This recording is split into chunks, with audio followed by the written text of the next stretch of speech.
किसी भी काम में आगे बढ़ने का सबसे बड़ा आधार अनुशासन होता है।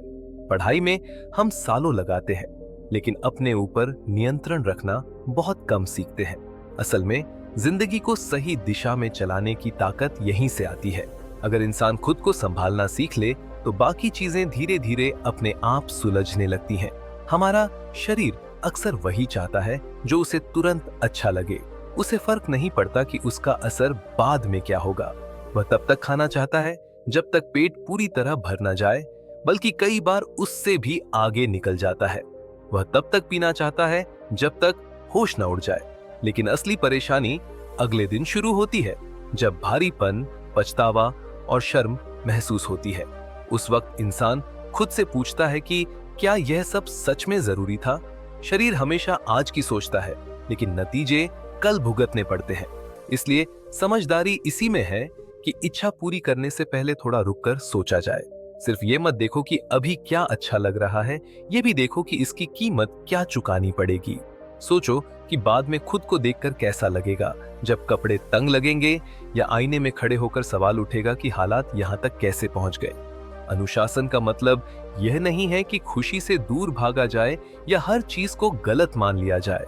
इसका मतलब है बेवजह की परेशानी और नुकसान से खुद को बचाना। जब इंसान हर छोटी इच्छा के आगे बिना सोचे झुक जाता है, तो वह धीरे धीरे अपने लिए ही मुश्किलों भरी जिंदगी बना लेता है।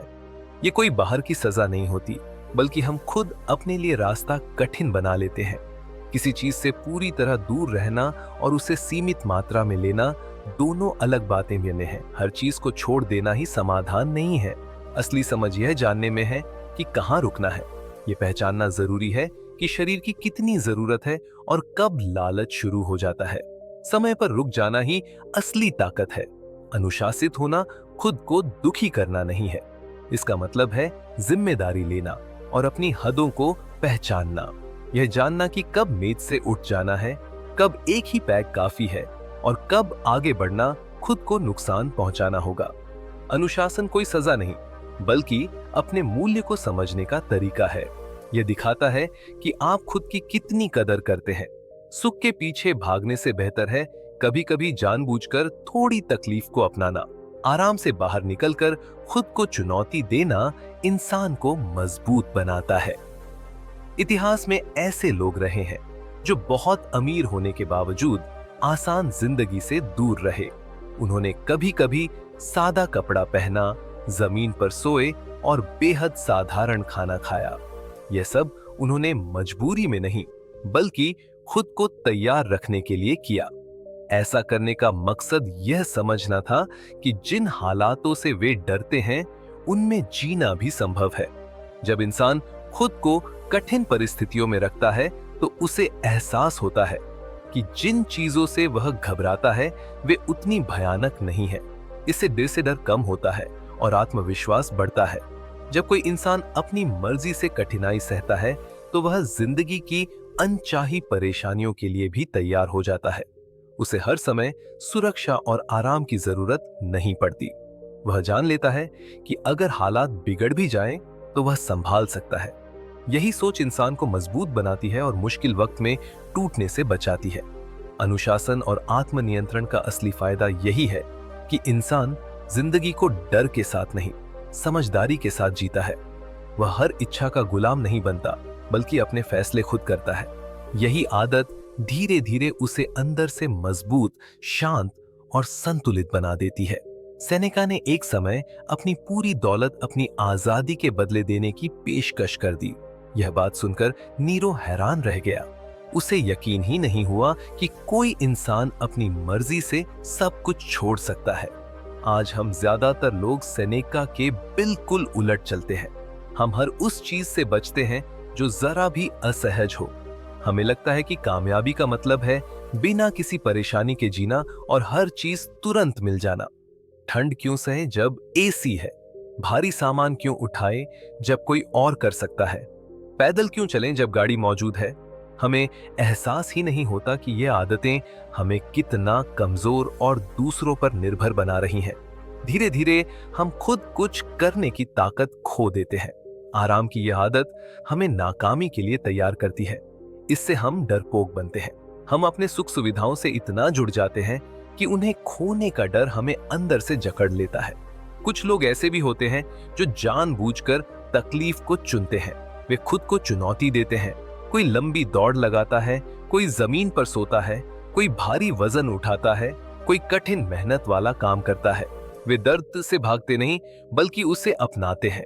यह दर्द उन्हें मजबूत बनाता है और मुश्किलों से डर कम कर देता है।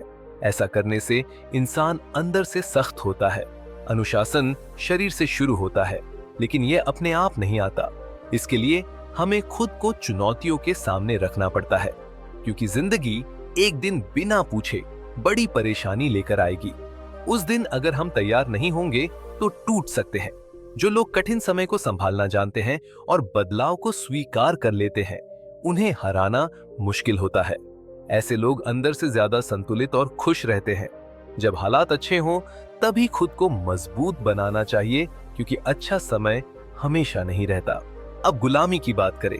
ड्वाइट आइजनहावर ने अपनी जिंदगी में बहुत बड़ी उपलब्धियां हासिल की। उसने युद्ध लड़े, नाजीज को हराया, जर्मनी में सेना का नेतृत्व किया, अपनी किताबें लिखी और बहुत नाम कमाया। लेकिन 1949 में उसके सामने एक अलग ही लड़ाई थी, खुद से लड़ाई। वह करीब 38 साल तक रोज 3 से 4 पैकेट सिगरेट पीता था। वह जानता था कि अब इसे छोड़ना जरूरी है। शायद यह उसकी बाकी उपलब्धियों जितना बड़ा कारनामा न लगे, लेकिन जिसने भी किसी लत से जूझा है वह जानता है कि यह कितना कठिन होता है। आइजनहावर ने एक दिन तय कर लिया कि वह सिगरेट पूरी तरह छोड़ देगा। उसने कहा, छोड़ने का एक ही तरीका है, वो ये पूरी तरह छोड़ देना। और उसने सच में फिर कभी सिगरेट को हाथ नहीं लगाया। किसी ने उस पर दबाव नहीं डाला। यह उसका खुद का फैसला था। वह मानता था कि अपने शरीर की देखभाल करना उसकी जिम्मेदारी है। इस एक आदत को हराकर उसने अपनी जिंदगी के कई साल बचा लिए। एक स्वस्थ शरीर के साथ वह आगे भी देश और दुनिया की सेवा करता रहा। उसने नेटो का नेतृत्व किया और बाद में एक कठिन दौर में यूनाइटेड स्टेट्स का राष्ट्रपति भी बना। आज की दुनिया में हमारी भी कई आदतें हो सकती हैं। सिगरेट, मीठे drinks, mobile, social media, video games.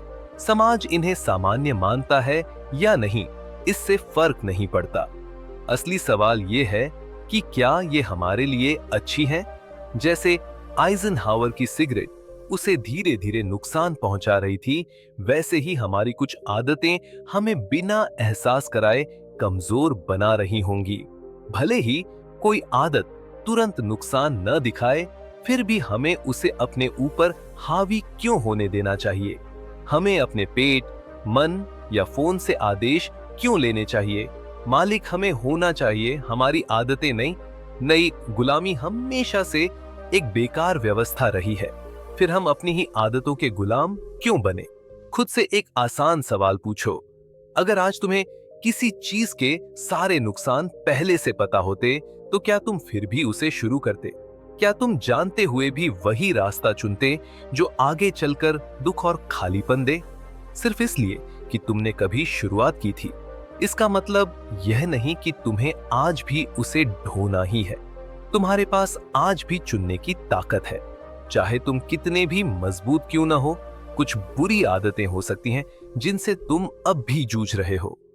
लेकिन अच्छी बात यह है कि बदलाव के लिए कभी देर नहीं होती। आइजनहावर से सीख लो, जिसने 58 साल की उम्र में भी अपनी सबसे बड़ी कमजोरी को हरा दिया।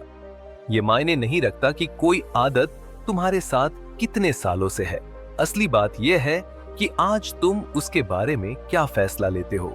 आज रुकने का फैसला करो। आज गुलाम बने रहना छोड़ने का फैसला करो। बेकार की चीजों से खुद को दूर रखना सीखो। केटो द एल्डर अपनी सादगी और कम में जीने की आदत के लिए जाना जाता था। वह बहुत साधारण जीवन जीता था। न महंगे कपड़े पहनता था, न दिखावे में पैसा उड़ाता था। वह वही शराब पीता था जो उसके गुलाम पीते थे और कई बार उनके साथ खेतों में काम भी करता था। उसका सोचने का तरीका उसके घर में भी दिखता था। वह एक छोटे और साधारण घर में रहता था, अपने आदर्श मैनियस क्यूरियस से प्रेरित होकर। जब दूत उसे रिश्वत देने आए तो उन्होंने उसे रसोई में शलजम उबालते हुए पाया। उसका सीधा साधा जीवन यह साफ दिखाता था कि उसे धन की भूख नहीं थी, उसे पैसों से खरीदा नहीं जा सकता था। इसी तरह जब केटो को महंगे तोहफे या राजनीतिक फायदे देने की पेशकश की गई तो उसने साफ मना कर दिया, क्योंकि जब हम जरूरत से ज्यादा चाहते हैं तो हम खुद को कमजोर बना लेते हैं। खुद पर थोड़ा सख्त होना दूसरों के लिए हमें झुकाना मुश्किल बना देता है। जब हम खुद को काबू में रखते हैं तो दूसरों की ताकत हम पर कम हो जाती है। सादगी की ताकत का एक और उदाहरण बॉक्सर रूबेन कार्टर की जिंदगी में दिखता है। जब वह गलत तरीके से जेल में बंद था तब उसने जानबूझकर बहुत कम सुविधाओं के साथ रहना चुना। उसके पास तकिया, रेडियो, टीवी या आराम की दूसरी चीजें नहीं थीं। इससे जेल के गार्ड्स के लिए उसे काबू करना या उससे कुछ मनवाना मुश्किल हो गया। खुद से सुविधाएं हटाकर उसने अपनी जिंदगी पर फिर से नियंत्रण पा लिया और दूसरों के खेल का शिकार बनने से बचा। ऊपर से देखने पर केटो या रूबेन कार्टर की जिंदगी कठिन लग सकती है, लेकिन कई मायनों में वह आसान थी। चिंता करने के लिए कम चीजें थीं, संभालने के लिए कम बोझ था। उस इंसान से बेहतर कोई मजे में नहीं है जो कर्ज में डूबा हो या जो अपनी महंगी जिंदगी चलाने के लिए लगातार थका देने वाली मेहनत करता रहे। आज की दुनिया में हम हर तरफ से लालच से घिरे रहते हैं। विज्ञापन और समाज हमें यह यकीन दिलाते हैं कि खुश रहने के लिए और चीजें चाहिए। खुद से पूछो, क्या इंसान और पूरी मानवता इनके बिना इतने साल नहीं जी पाई? पिछली बार जब तुमने किसी चीज को पाने की बहुत इच्छा की थी तो वह खुशी कितने दिन चली? जो नई चीज आज तुम्हें लुभा रही है वह तुम्हें ज्यादा खुश नहीं करेगी, क्योंकि पिछली चीज ने भी नहीं किया था। अगर सबूत चाहिए तो अपनी अलमारी खोलकर देखो। याद करो कुछ साल पहले की जिंदगी, जब तुम्हारे पास कम चीजें थीं। क्या तुम उस समय को याद करके दुखी होते हो? शायद नहीं। वे दिन अच्छे थे, जिंदगी सरल थी और मन हल्का था। यही सच है कि जितना कम तुम चाहते हो उतने ही ज्यादा आजाद, मजबूत और संतुष्ट बनते हो। धीरे चलना सीखो ताकि सही जगह पहुंच सको। ऑक्टेवियन 18 साल की उम्र में जूलियस सीजर का उत्तराधिकारी बना। 1 साल बाद उसने रोम के नेताओं से वादा किया कि वह अपने दत्तक पिता की ऊंचाइयों तक पहुंचेगा, लेकिन उसने जल्दबाजी नहीं की। उसने अपने स्टोइक गुरुओं से सीखते हुए धीरे और सोच समझकर आगे बढ़ना चुना। उसने कई साल सत्ता साझा की, फिर लंबे समय तक नेतृत्व किया और आखिरकार 27 ईसा पूर्व में ऑगस्टस सीजर बना। उसका सत्ता तक पहुंचना धीमा था लेकिन मजबूत था। जब उसने रोम को संभाला तो उसे ईंटों के शहर से संगमरमर के महान साम्राज्य में बदला। यह सब एक रात में नहीं हुआ, इसमें समय लगा और छोटी छोटी बातों पर ध्यान देना पड़ा। यह हमें सिखाता है कि तेजी हमेशा सही नहीं होती। सही ढंग से और लगातार आगे बढ़ना ज्यादा जरूरी है। इसके उलट कठिन जीवन से भागने का नतीजा कितना खतरनाक हो सकता है, यह किंग जॉर्ज चौथर की जिंदगी दिखाती है। वह खाने पीने का बहुत शौकीन था। भारी भोजन, शराब और आराम ने उसे इतना बीमार बना दिया कि उसे डर लगने लगा कि लेटते ही सांस रुक जाएगी। काम करना मुश्किल हो गया। अपनी जिम्मेदारियों के बावजूद उसने खुद को संभालने की कोशिश नहीं की। उसे लगता था कि वह नियमों से ऊपर है, लेकिन आखिरकार उसकी वही आदतें उसकी मौत का कारण बनी। मरते वक्त भी वह हैरान था कि यह सब उसके साथ कैसे हो गया। इसके ठीक उलट उदाहरण है थियोडोर रूजवेल्ट का। वह बचपन में कमजोर था, अस्थमा और दूसरी परेशानियों से जूझता था। फिर भी उसने आसान रास्ता नहीं चुना। उसने खुद को मजबूत बनाने का फैसला किया।